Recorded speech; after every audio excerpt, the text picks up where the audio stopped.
Naam, langu jina naitwa Mr. Simon. Tazama tena siku nyingine tumeenda kupanda hewani kama kawaida. Na kukumbusha tu kama subscribe na kushare zaidi na zaidi. Lakini gonga like hapo kwa sababu like hizi zinatufanya video zetu kutazamwa na watu wengi zaidi. Inakuwa ni boost.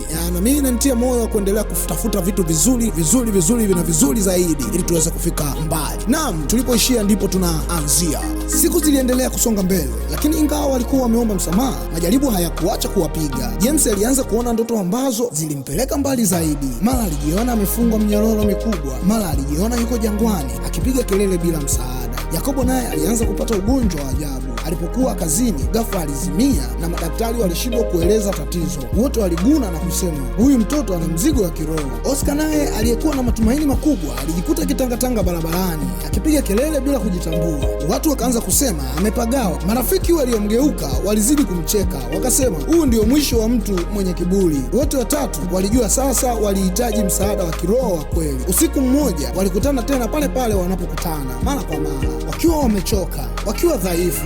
James akasema, tusimtafute mchawi wala mganga, wala tusikimbilie kwa wanadamu, tumtafute Mungu kwa dhati. Yakobo akapendekeza, lakini tufanyaje? Tumekwisha kuchafua njia. Wakati huo upepo mkali ukavuma na sauti ya bibi Kizee ikasikika tena, si ya laana bali ya maonyo. Mlio na kiburi, kumbukeni njia ya msalaba, ndipo mtaokoka. Wakatetemeka.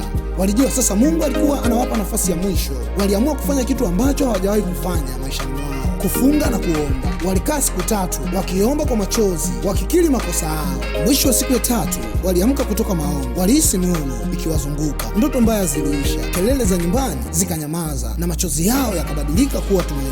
Lakini moyoni mwao walihisi kitu kimoja bado hawajakamilisha. Walihitaji kumtafuta bibi Kizee uso kwa uso ili wapate kumwomba msamaha. Safari yao ya kutafuta bibi Kizee sasa ilianza. Swali lililowasumbua, je, watampata tena na atakubali kuwasamehe?